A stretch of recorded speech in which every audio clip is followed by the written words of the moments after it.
사랑합니다. 지난주에 저는 앞선 본문을 가지고 여호와께서 이스라엘 백성들의 원수를 갚는 전쟁을 하신 내용을 말씀드렸습니다. 우리는 하나님 앞에 큰 죄인이지만 우리를 넘어뜨리려 하는 사람들을 하나님은 자신의 원수로 여기십니다. 그리고 우리를 위하여 일어나시고 우리를 위하여 친히 싸우시죠. 그 하나님이 지금도 우리를 위하시고 우리와 함께 싸우시는 줄 믿습니다. 아멘. 그런데 이 여호와의 원수, 이스라엘 백성들의 원수를 갚는 이 전쟁에 여호와께서는 제사장 엘르아사를 가장 앞세워서 전쟁을 진두지휘하십니다. 이스라엘 백성들에게 맡겨두지 않으시고 제사장 엘르아살과 함께 맨 앞으로 가셔서 진두지휘 하시는 이유는 무엇일까요?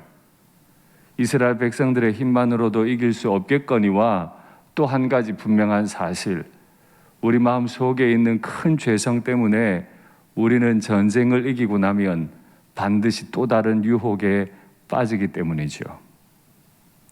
나의 원수를 갚으러 나간 게 아니고 여호와께서 우리를 불쌍히 여기셔서 원수 갚으러 나가 주셨는데, 내가 부자 되려고 땅 빼앗으려고 전쟁하러 나간 게 아닌데 우리는 잠깐 착각합니다.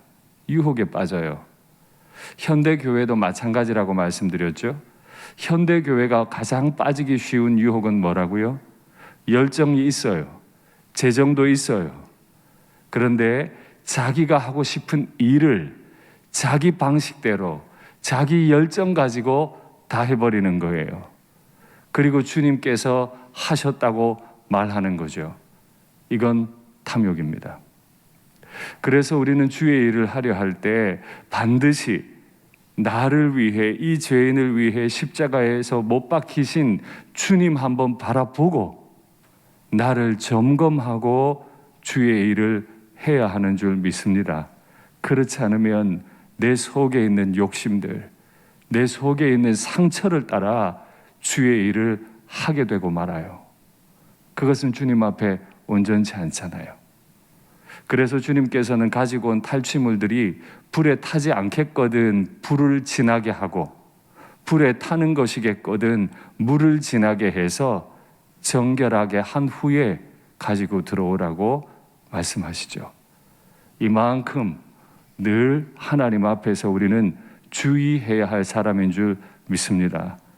여전히 이스라엘 백성들이 전쟁을 하고 가지고 온 탈취물들은 매우 많았습니다. 이제 이걸 어떻게 분배해야 하는 문제가 오늘 본문에 기록되어 있습니다. 분배를 함에 있어서 하나님은 직접 명령하십니다. 제사장 엘르아살과 회중의 수령들과 함께 탈취한 탈취품들을 계수해라 명령하세요. 탈취품을 계수하는 일에 왜 굳이 제사장 엘르아살이 있어야 합니까? 그건 그냥 세속적인 일이 아닙니까? 아닙니다. 바로 이 일도 하나님의 인도가 분명히 필요해요. 자칫 선한 일을 하고 마지막 마무리를 할 때 내 공로를 드러내고 싶고 내 이름 하나 적어 놓고 싶고, 내가 한 일 알아주지 않으면 괜히 서운할 때가 많이 있어요.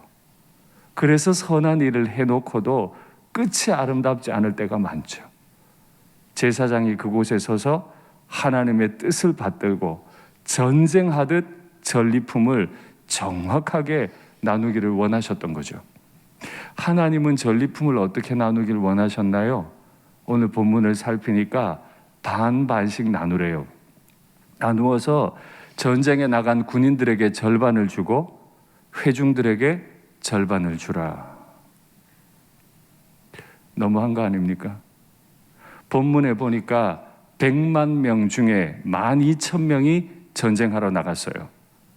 100만 명 중에 12,000명이면 8%밖에 되지 않아요. 8%가 나가서 애써서 왔는데 반이나 떼서 전쟁도 안 한 사람에게 주라니요. 이건 좀 억울하잖아요.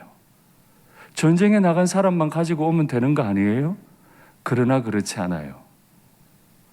나중에 다윗이라고 하는 사람도 이 자비의 법을 베풀게 되는데, 다윗이 블레셋에 도망가 있다가 돌아와 보니까 자신의 산채 시글락이 아말렉이라고 하는 사람들에게 다 탈취를 당하고, 나이가 많은 여성이든지 나이가 젊은 여성이든지 여성들은 다 끌려가고 자신들에게 조금 남아있던 재물까지 다 뺏겼어요. 오히려 시글락에 있던 자신의 부하들이 다윗을 죽이려고 하던 그때 하나님의 인도를 받고 아말렉에게 복수를 합니다. 그리고 다 가져오고 아말렉이 원래 가지고 있던 것도 다 빼앗아 왔어요. 그때 사람들의 마음이 완전히 반으로 나눠집니다. 우리가 전쟁에서 가져왔다, 그러니 전쟁에 나간 사람만 분배하자는 사람과 그렇지 않은 사람, 곧 다윗이 나누어졌죠. 하나님 말씀 확인하겠습니다. 다윗과 함께 갔던 자들 가운데 악한 자와 불량배들, 하나님의 일을 했어요. 목숨 걸고 전쟁도 했어요. 그런데 그 가운데 악한 자와 불량배들이 있었습니다. 이런 말씀을 받을 때는, 주님, 그 사람이 내가 아닙니까?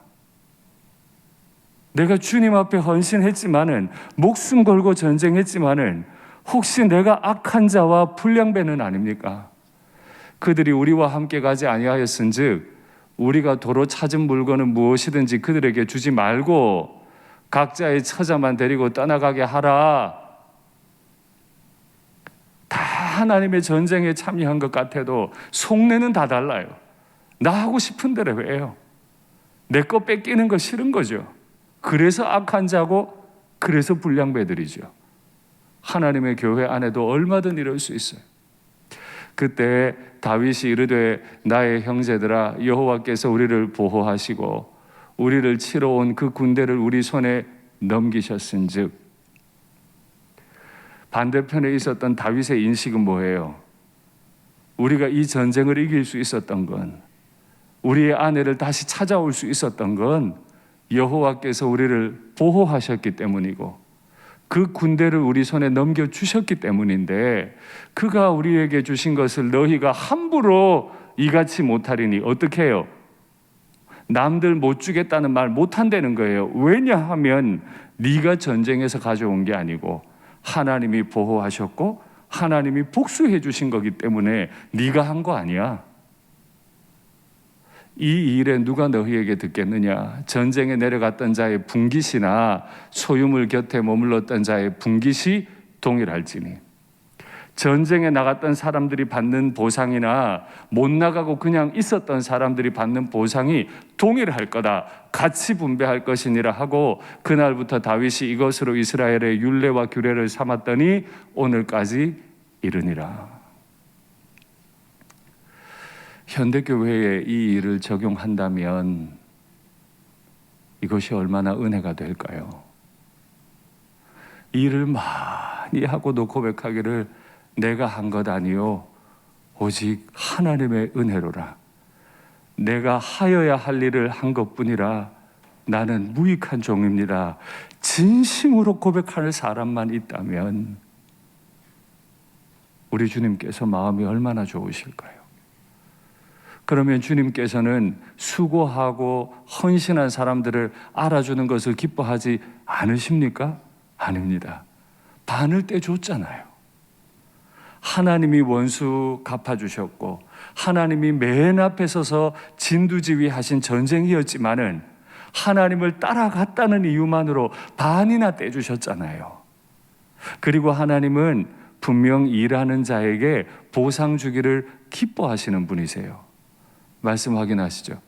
잘 다스리는 장로들은 배나 존경할 자로 알되 말씀과 가르침에 수고하는 이들에게는 더욱 그리할 것이니라. 성경에 일렀으되 곡식을 밟아 떠는 소의 입에 망을 씌우지 말라 하였고, 소가 곡식을 떠는 자리에서 막 여물을 먹을 수 있게 그냥 두라는 거예요. 야박하게 다 거두어 들이지 말고 소에게도 먹을 걸 줘라. 또 일꾼이 그 삭슬 받는 것은 마땅하다 하였느니라. 하나님은 구약에서나 신약에서나 일꾼들에게 마땅한 보상을 해주기를 원하시죠. 우리는 우리가 서로에게 더 많이 수고한 자도 덜 수고한 분들을 향해서 은혜를 베풀고, 또 나 대신 헌신한 분이 있다면 그분에게 진심의 감사를 할 줄 아는, 정말 하나님의 교회다운 교회의 모습을 아름답게 이루는 우리가 되기를 바랍니다. 내가 일하지 않았다면 남들이 일한 건 결코 당연한 게 아니에요. 그건 매우 크게 헌신한 자국들이라 인정해 주셔야 되는 거죠. 내가 헌신했어도 내 힘으로 한 것 아니고 하나님이 주신 힘으로 한 것이기 때문에 내가 받은 보상을 기꺼이 형제들과 나눌 마음이 우리에게 있기를. 그래서 우리 일상교회는 진짜 사랑 많은 교회로 인정받게 되기를 바랍니다. 그것이 진짜 전쟁에서 승리하는 거죠. 적들만 이기고 재물 빼앗아 오면 뭐해요? 가나안 사람들하고 똑같은데, 진짜 전쟁에 승리하는 건 사랑할 줄 알고 나눌 줄 알고 하나님의 은혜라고 고백할 줄 아는 것, 바로 그 믿음인 줄 믿습니다. 그렇게 다 분배를 한 이후에 하나님은 또 한 가지 명령하세요. 전쟁에 나간 사람들이 반을 가져갔죠. 그 반에서 500분의 1을 떼서 여호와께 바치라고 명령합니다. 아니, 빼앗아 온 것 중에 반을 뗀 것도 아까울 판인데 거기서 또 500분의 1을 떼서 제사장 엘르아살에게 넘겨주래요. 왜 꼭 그래야 돼요? 그래야죠. 내가 전쟁한 거 아니잖아요. 하나님이 전쟁을 명령하셨고 지파마다 1000명씩 뽑으라고 하셨고, 그래서 하나님이 단 한 사람도 상하지 않게 지켜주셨고 돌아온 거잖아요. 그래서 제사장에게 500분의 1을 드리라.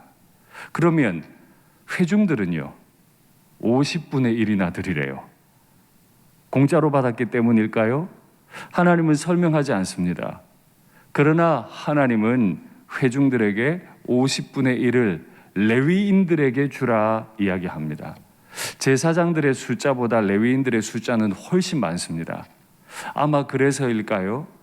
회중들에게서는 50분의 1을 예물로 드리게 만듭니다.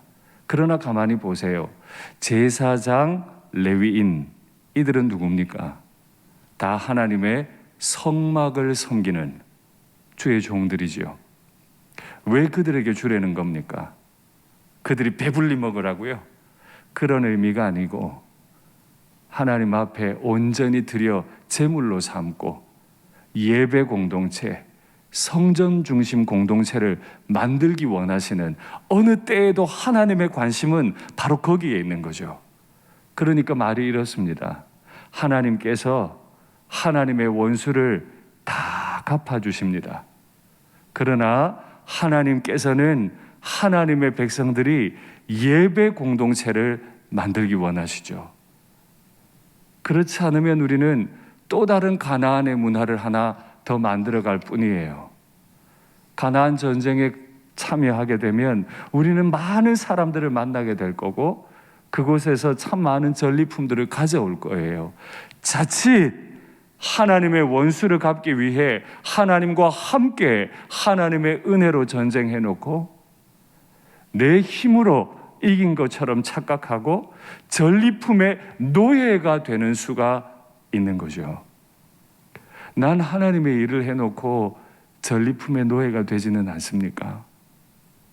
하나님의 이름으로 전쟁해놓고 마지막엔 내 재물을 채우고 내 명예를 높이고 싶은 마음에 사로잡힐 수 있지는 않겠습니까? 이제 연말이죠. 올 한 해 내가 주님 앞에 얼마나 드렸는지, 내가 주님 앞에 얼마나 헌신했는지 돌아보는 것도 유익할 겁니다.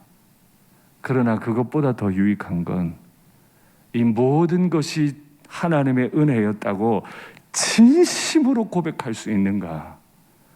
남들이 아무도 알아주지 않아도 내가 하나님께 드린 것 그 자체가 은혜입니다.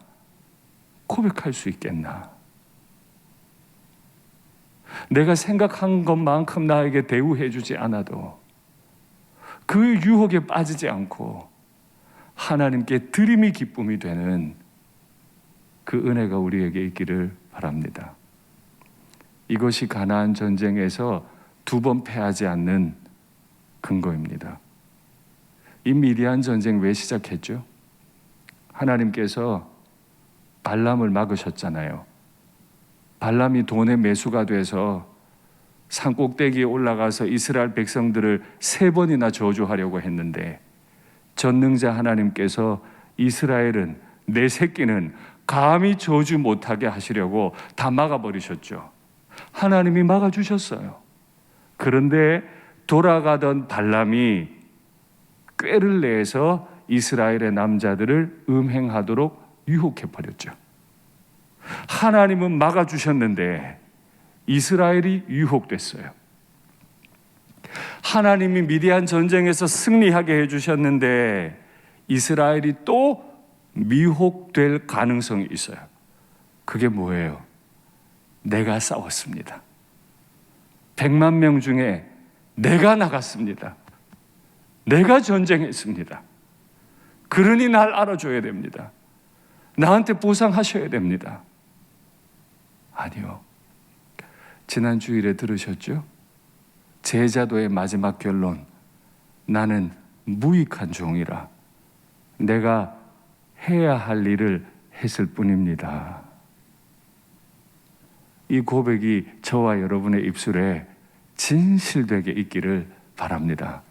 그래야 가나안 전쟁을 해서도 끝까지 하나님의 나라를 이루지, 그 마음 빼앗기면 가나안 전쟁 실컷 하고 거기에 예배 공동체 아니고 천국 아니고 또 다른 가나안 땅을 살아가는 백성들로 전락하고 말죠. 하나님이 그것 때문에 출애굽시키신 거 아니에요. 하나님이 그것 때문에 홍해 갈라주신 거 아니에요. 하나님이 그것 때문에 40년간 훈련시키신 거 아니에요. 하나님은 전혀 다른 계획을 가지고 계셨던 거죠. 그랬더니 그 다 은혜롭게 하나님 앞에 다 드리고 나서는 천부장과 백부장이 또 찾아옵니다. 12,000명 중에 지휘관들이 있었을 거 아니에요?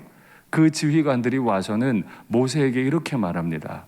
우리가 여호와께 헌금을 드리기 원합니다. 아니 이미 반을 내줬고 500분의 1도 드렸는데 또다시 자신들이 가진 것 중에 여호와께 헌금을 드리기 원합니다. 왜요? 우리의 생명을 위하여 여호와께 속죄하려고 가지고 왔나이다 하고 금덩어리들을 가져왔어요.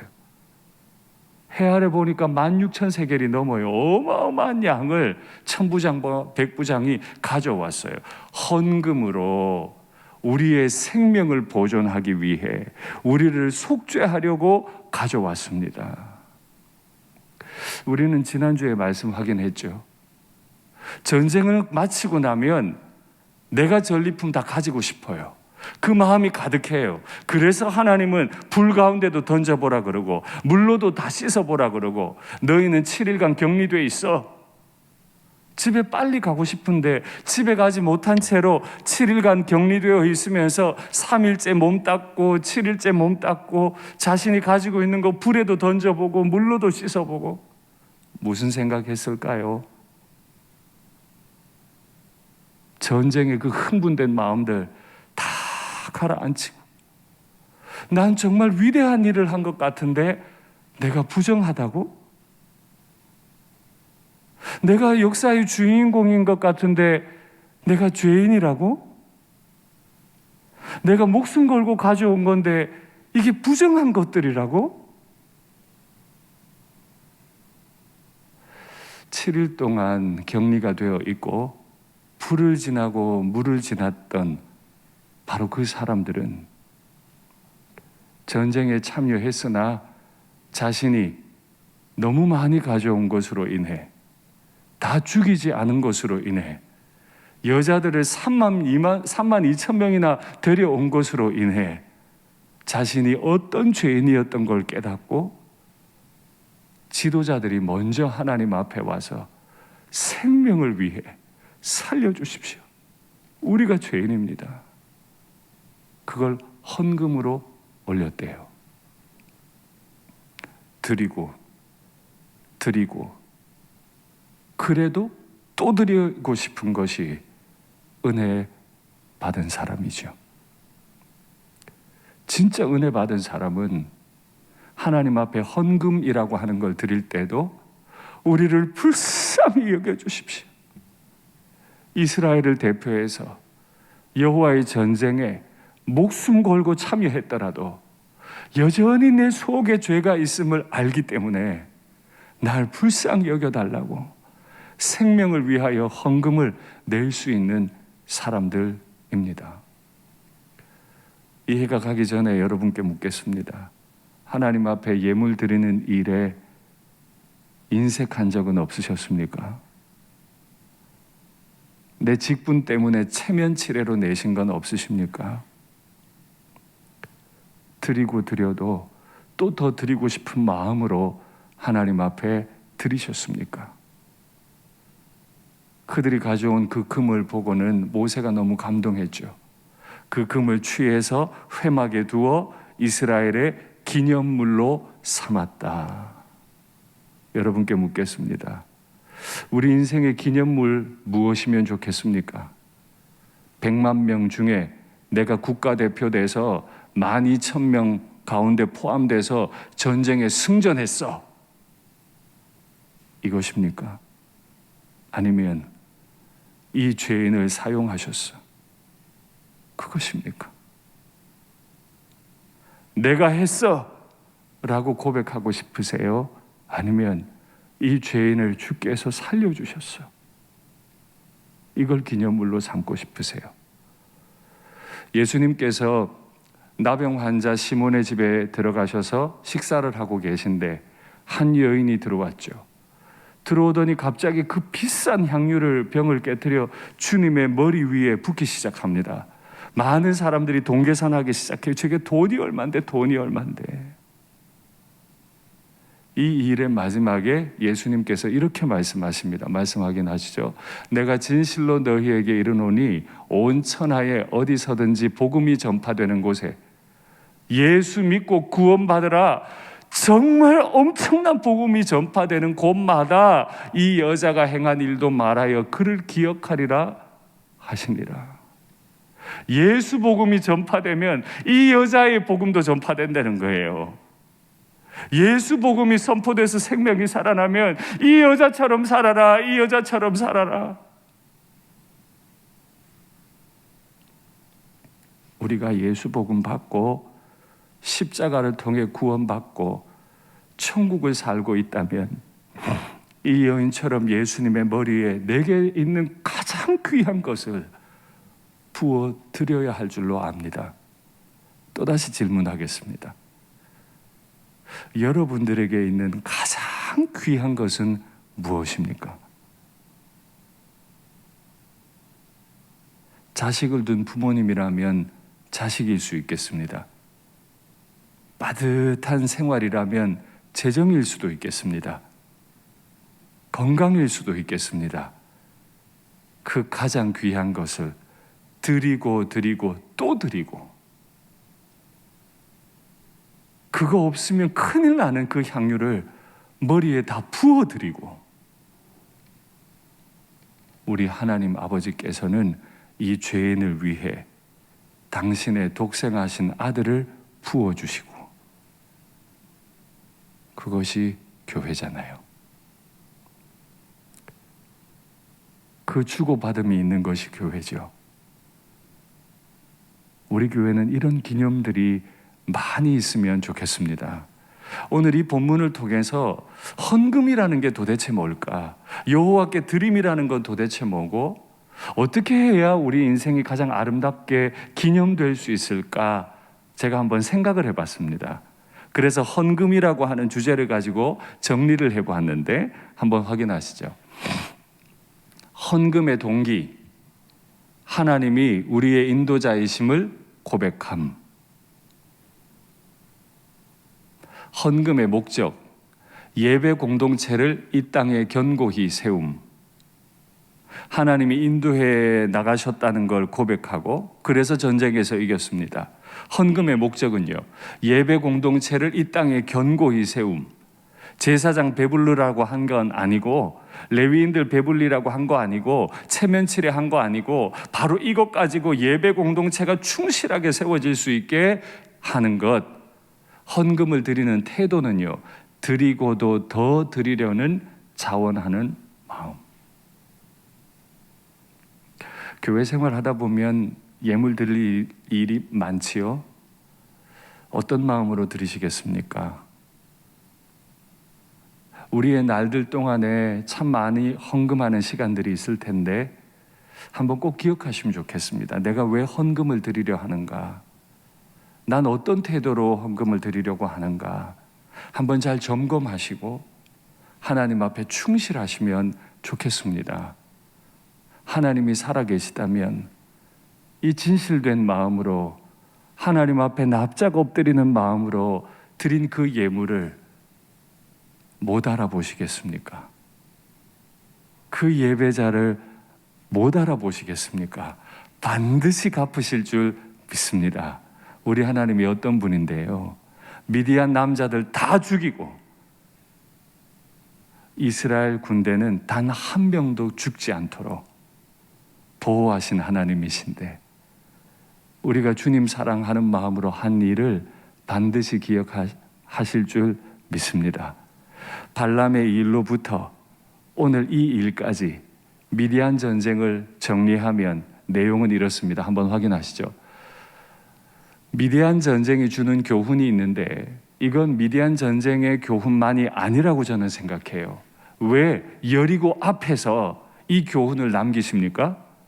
전쟁은 무수히 많을 거거든요. 가나안에 들어가서도 계속 전쟁을 해야 되는데 유혹에 빠지지 않고 실패하지 않고 계속 이기려면 이 일에 집중해야 돼요. 첫째, 하나님 말씀대로 하면 반드시 이긴다.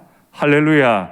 하나님이 가라면 가고 서라면 서고 그럼 반드시 이겨요.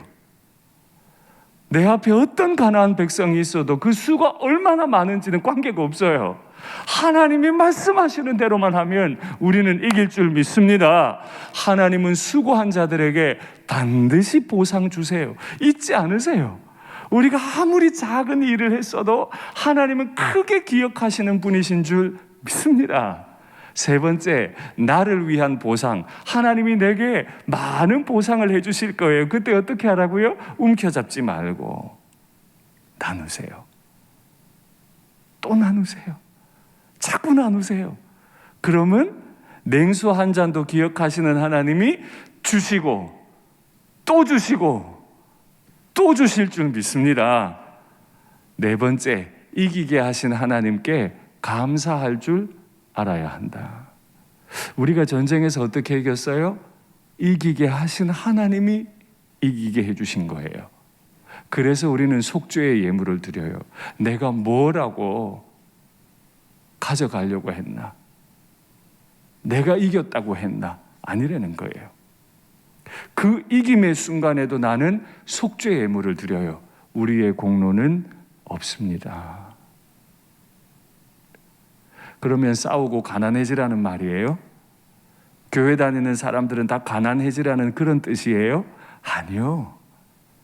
우리는 하나님께 기꺼이 드리고 우리는 우리의 형제들에게 기꺼이 나누고 하나님은 그런 우리에게 계속 부어주시고 계속 부어주시면 우리는 또다시 계속 나누고 이것이 가나안을 천국으로 만드는 방법인 줄 믿습니다.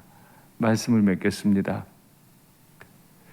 오늘 이 전쟁 한번 이겼는데 이걸 진짜 기념으로 만드시려면 십자가 앞에 서서 아들의 피를 내게 부어주신 분을 바라보고 그분의 십자가 피로 내가 이겼습니다. 나는 공로가 없습니다.